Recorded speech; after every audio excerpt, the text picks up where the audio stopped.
मोहल्ले की लाइफ बड़ी मजेदार होती है। हाँ, और जब मोहल्ले का ड्रामा हो, अब हालांकि बहुत सारे ड्रामे ना वो रिच एंड फैंसी दिखाते हैं आपको, वो देख देख के लोग तंग आ गए। वैसे पता है तो एकदम स्क्रीन चेंज हुई जब हमने मोहल्ला ड्रामा एक चैनल पे देखा जिसमें एक्चुअली सेट लगाया हुआ है उन्होंने, बहुत खूबसूरत सेट, और मोहल्ले की लाइफ दिखाई है, बहुत सारी फैमिलीज हैं और उसमें उनका दिखाया जो मसले मसाइल भी हैं और जो लालची हैं, मुख्तलिफ कैरेक्टर्स है ना भाई, मोहल्ले में तो हर कैरेक्टर होता है। बिल्कुल। और जो उसमें एक कैरेक्टर है जो कि एक बच्ची है जो अब एक अमीर आदमी को, लेकिन बड़ी उम्र के हैं, जावेद शेख को उन्होंने फंसाया हुआ है। हाँ, बिल्कुल शादी पे उसको अपने आप को अगवा भी करा लिया, उनसे दूर करना चाह रही है वो कि एक पैसे वाला आदमी जिसने किडनैप किया शहजाद शेख ने, सोचो वो मतलब अगर वैसे देखा जाए शहजाद शेख ने अपने अब्बा की दुल्हन को अगवा किया जावेद शेख को। अच्छा हाँ, तो हाउ इंटरेस्टिंग इज दैट। उसमें एक बड़ा इंपॉर्टेंट कैरेक्टर मेन महा का है, और महा का अगर आप ये ड्रामा फॉलो कर रहे होंगे तो वो भी बड़ा, उनका जी निकाह हो गया उसी लड़के से, बड़ा इंटरेस्टिंग चल रहा है। महा से खुद बात करेंगे। हाँ, साथ ही है। महा कैसी हो? हेलो, मैं बिल्कुल ठीक हूँ अल्हम्दुलिल्लाह। मुझे बहुत फोमो हो रहा है कि मैं आप लोगों को नहीं देख पा रही हूँ।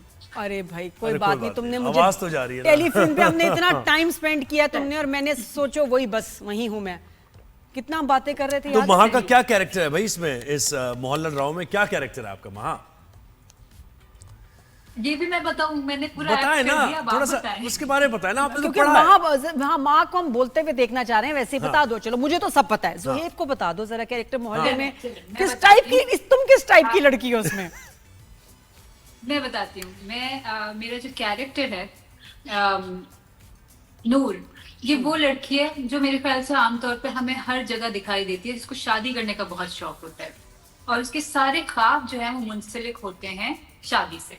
शादी होगी तो ये होगा, शादी होगी तो हम वहां जाएंगे, ये चाट खाएंगे। उसकी आजादी इतनी महदूद कर दी जाती है कि उसके सारे ख्वाब जो है वो शादी के बाद के होते हैं। बिल्कुल। और आहिस्ता आहिस्ता आप देखेंगे कि किस तरह से वो ख्वाब टूटते हैं, और आपको रियलिटी चेक मिलता है कि शादी असल में आजादी नहीं है, जिम्मेदारी है। उस जिम्मेदारी में कुछ मोमेंट्स, कुछ लम्हात होते हैं आजादी के, और बहुत ज्यादा असल में जो वक्त होता है, बहुत ज्यादा जो शेयर होता है वो रिस्पॉन्सिबिलिटी का, जिम्मेदारी का। लेकिन वहाँ मजे की बातें बताओ मुझे, वहाँ वो बताओ जब वो लड़का तुम्हें मिलने आया था और तुमने छत कूद के तुम दूसरे नेबर के पहुंच गई थी, और वहां तुमने वो जो थी वो जो तुमने सिरप पी लिया था नींद वाला है और नशे में वहीं सो गई, उसकी वजह से निकाह कराना पड़ा क्योंकि वहीं रह गई बेचारी बच्ची। हाँ, वो मुझे बताओ। डर के भागी है वो, है ना? अच्छा, तुम लड़के से डर क्यों रही थी? मासूम, वो तो कुछ भी नहीं कह रहा था, पता नहीं तुमसे तो बात करने आया था वो, तुम इतना डर के कूद गई दूसरे घर में। नूर का कैरेक्टर जो है उस वक्त एक्सपेक्ट कर रहा था कि उसकी दोस्त आएगी। अच्छा, क्योंकि उसको डर लग रहा है उसकी दोस्त आएगी। एक लड़का आ गया, और जाहिर है वो जिस मोहल्ले में रहती है, अम्मा अब्बा की जो, अम्मा तो नहीं है, अब्बा की जो सख्तियां हैं, भाई का जो एक हमेशा निगाह रहती है। तो उसने कहा भाई ये तो कुछ भी करने के लिए आ गया, मतलब लड़की की इमेज इतनी इस तरह की है ना, ऊपर से लाइट भी नहीं घर में, अंधेरा भी, ऐसी भागी है। अंधेरा हो, मेरे घर में कोई आए, मेरे पास तो छत भी नहीं है, मैं तो डायरेक्ट खिड़की से चला नहीं, मैं नहीं करूंगी। लेकिन अगर मैं नूर जैसी एक लड़की होती जिसको अपना दिफा नहीं करने आता, जिसको हमेशा इतने सहमी रहती, तो मैं ये करती, है ना? फिर मैं नूर जैसा बिहेव करती। अच्छा, उसके बाद फिर वहां आ गई, इसकी वजह से इतनी चीजें हो गई। हाँ, मतलब हैदर को तमीज नहीं आई ऐसी, मतलब अब भाई निकलना है तो थोड़ा सा डट कर आओ ना, थोड़ा सा दिखाओ ना अपनी तुमने हैदर को अपनी चेन भी तो दे दी थी ना पॉलिश कराने के लिए, वो चेन मिली? मैं बता रही हूँ आदमी सही नहीं है, ये लड़का नहीं सही, ये खराब आदमी। तुमने चेन इसने इतने मजे से दी कि क्या कि मुझे, और ये होता है मोहल्ले में, आप आसपास लोगों को देखते हैं, सालों से रह रहे हैं, तो आप ऐसे बेवकूफ बन भी जाते हैं। अच्छा, are you in love with this Haider character, या नूर को प्यार है या नहीं? नूर का मसला ये है कि जिससे भी शादी हो जाएगी उससे प्यार हो जाएगा, क्योंकि उसने फैंटेसाइज इतना किया हुआ है ना, उसका तो ऊपर से मकसद ही है। पहले हैदर भाई था, मकसद ही है उसका भाई था, बिल्कुल बिल्कुल। अच्छा उसका और मकसद ही यही है। नहीं अच्छा, और मोहल्ले में क्या हो रहा है? अरे मोहल्ले और में क्या चल रहा है मोहल्ले में? मोहल्ले में बहुत बड़ा फ्रॉड हो रहा है अभी सेकंड टाइम जावेद शेख के साथ। भाई- अच्छा तो नहीं हो रहा यार इस दूल्हे के साथ, इतना शमसा से वो मैं मोहब्बत बता रही करता हूँ, है ये सब पागल हैं। है ना। जंजालपुरा है ये, जंजालपुरा वाला मोहल्ला है। अच्छा अब ये क्या जावेद शेख के साथ क्या होगा? शादी हो गई शमसा के साथ, फाइल भी मिल गई उसको, गोल्ड भी मिल गया, अब क्या होगा? मैं बता दूंगी तो आप देखेंगे ना। अरे मैं फिर भी देखूंगी, मैं फिर भी देखूंगी। लेकिन तुम्हें नहीं लगता कि शमसा का कैरेक्टर तुम्हारे साथ तुम्हारे लिए प्रॉब्लम क्रिएट करेगा? लेकिन हैदर ने अब तुमसे कहा शादी करूंगा, ये क्यों भाई? वो क्यों शादी करना चाह रहे हैं? तो बिल्कुल जैसा लग रहा है जाती तौर पे मेरी यही मैं भी ये सोच रहा था कि ऐसे सवालात हो रहे हैं कि जैसे इंटेरोगेशन हो रही है कि ये क्या हुआ था। नहीं देखो, ये प्यार करती है हैदर से, हैदर नहीं मेरा ख्याल इतना करता। ना अब दिया। अब वो कह रहा है डेट ले लें, अब वो एकदम तुम्हारी तरफ कैसे उसका इंटरेस्ट डेवलप हुआ है? बताओ भाई, ये बताओ। ये तो बता दो ना, हैदर तुमसे क्यों शादी करना चाह रहा है भाई? भाई देखिए बात ये है कि Haider is a good boy, nice person of मोहल्ला। उसकी इमेज जो है वो अपनी इतनी इमेज मैनेजमेंट कर रहा है, तो कहीं से भी वो अब चाहता वो शमसा को है, साफ दिख रहा है कि उसके लिए भाई किसी को आप चाहते हैं तभी आप इतना पागलपन कर रहे होते हैं ना, जो ये भी कर लो वो भी कर लो, भगा के ले आओ।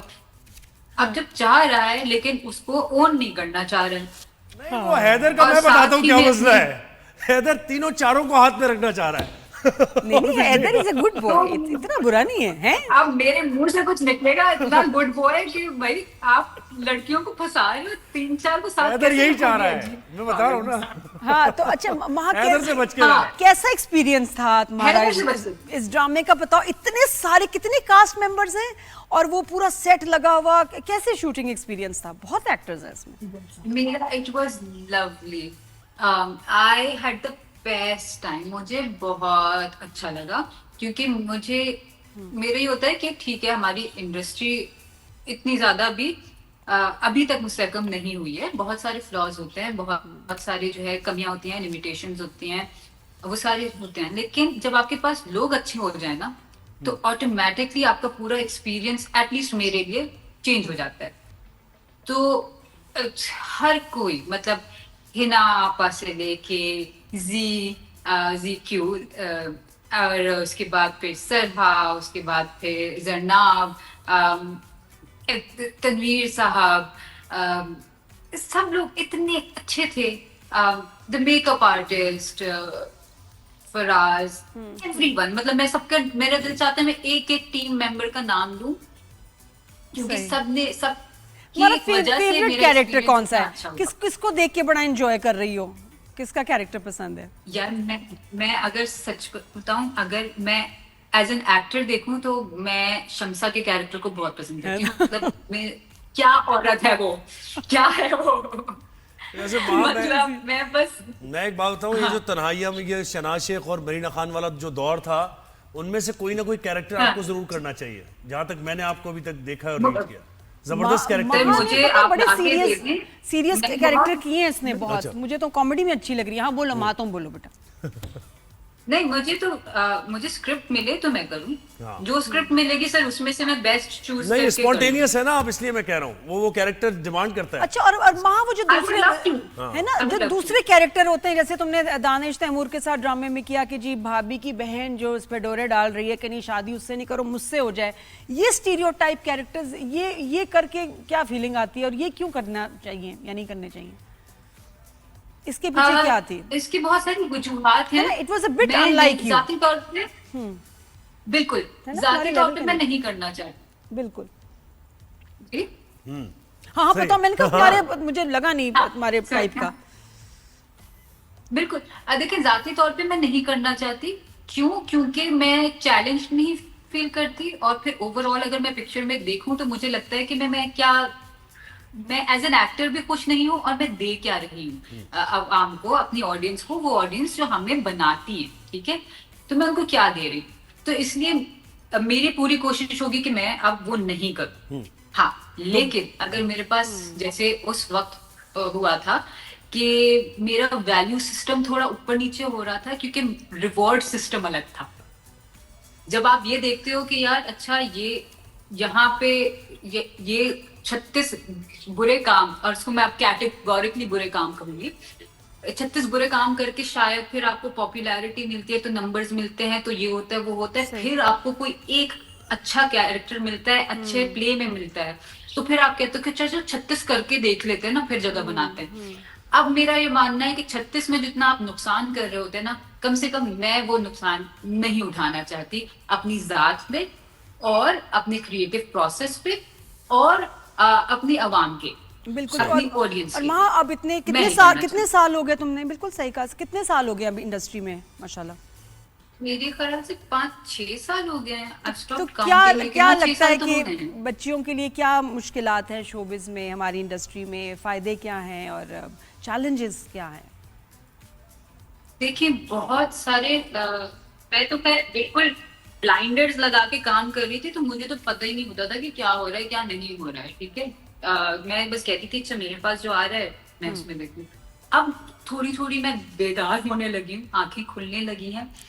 और बिल्कुल, और सिर्फ हमारी इंडस्ट्री के बारे में नहीं है, ये हर इंडस्ट्री के बारे में वैसे, है। हाँ।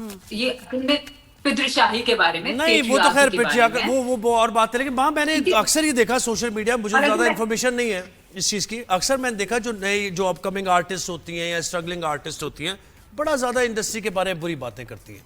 तो क्या वाकई एग्जिस्ट करती है, बोलने लगे मुश्किलात हैं डायरेक्टर्स को लेके, पेमेंट्स को लेके, चांस देने के लिए, फेवरेटिज्म है, ग्रुपिंग है, आपके ऐसा कुछ है? बिल्कुल, ये सारी चीजें हैं, मैं सब एक एक करके गिनवाना चाहती हूँ। प्लीज बताएं। एक्सप्लॉइटेशन है, बिल्कुल है, सेक्सुअल एक्सप्लॉइटेशन है, क्रिएटिव एक्सप्लॉइटेशन है, ठीक है, फेवरेटिज्म है, ग्रुपिज्म है, ठीक है, आपको मिसोजिनी है, और मर्दों को बहुत सारे फेवर्स मिल जाते हैं, औरतों को वो फेवर्स नहीं मिलते हैं। मर्दों को कन्वीनियंसेस बहुत ज्यादा मिल जाती हैं, औरतों को वो नहीं मिलती है। उसूल मर्दों के लिए अलग हैं, औरतों के लिए अलग हैं।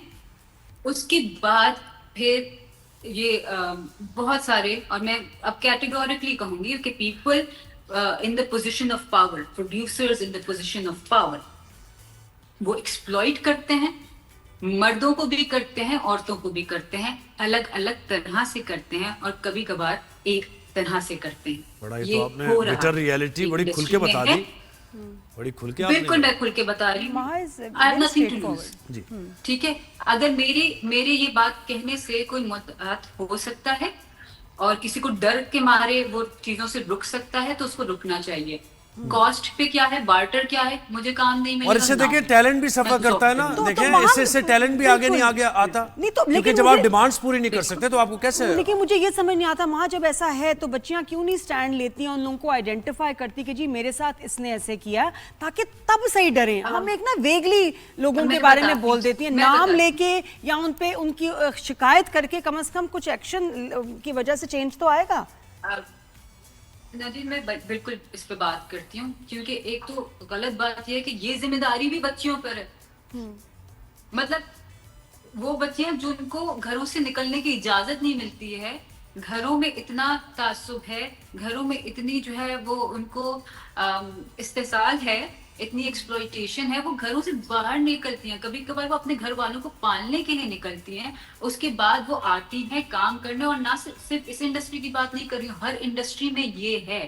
ठीक है, बैंक्स ले लें, हॉस्पिटल्स ले लें, हर जगह पे ये है। मैं अल्हम्दुलिल्लाह I am connected with people of very varied background, और सबके ये मसाइल कैसे हैं। सही। तो कॉमनैलिटी यहाँ पर क्या है?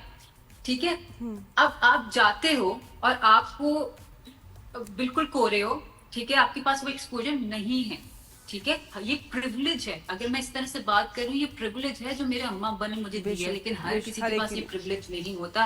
हर किसी का प्रिविलेज अलग तरह का लगता है। तो अगर उनके पास इतनी मजबूरियां हैं और ये सब चीजें करके हर जमाने से लड़ के जंजीरें तोड़ कर वो आती हैं अपना नाम बनाने के लिए, मशहूर होने के लिए या पैसों के लिए, तो वो होता इसलिए ताकि वो अपनी जात को मुस्तहकम कर सके। अगर उसका रास्ता ये है जिस रास्ते में हर कोई खड़ा हुआ है कि आओ, मैंने देख लिया, मैंने जांच लिया कि इसको जरूरत है इस काम की, इसके बगैर इसका गुजारा नहीं है, तो आओ मैं इसको एक्सप्लॉइट तो वो एक्सप्लॉइट कर लो। ये बिल्कुल जिम्मेदारी नहीं माँ, बड़ा मैं ये तो जिम्मेदारी हम तो बच्चियों काफी की इंप्रेस भी हुए नहीं आपकी है। बातें सुन के। एक तो ये लग रहा था कि एक्टर्स, हम मुझे लगता है कि बहुत से एक्टर्स उनकी ऑब्जर्वेशन माशरे पर ओपिनियनेटेड नहीं होते हैं, उनकी कोई से नहीं होती, लेकिन काफी मेरा परसेप्शन आपसे बात करके तब्दील हुआ है कि हर मामले पर आपकी नजर है। बहुत शुक्रिया वक्त दिया थैंक यू आपने। So much. वहाँ सॉरी तुम्हें पहले लाइट गुफ्तगू ही कर दिया, हालांकि मेरा था कि इसको जरा हंसते हंसाते बात हो। बहुत ही प्यारी हमारी एक्टर है, बड़ी टैलेंटेड और बहुत समझदार।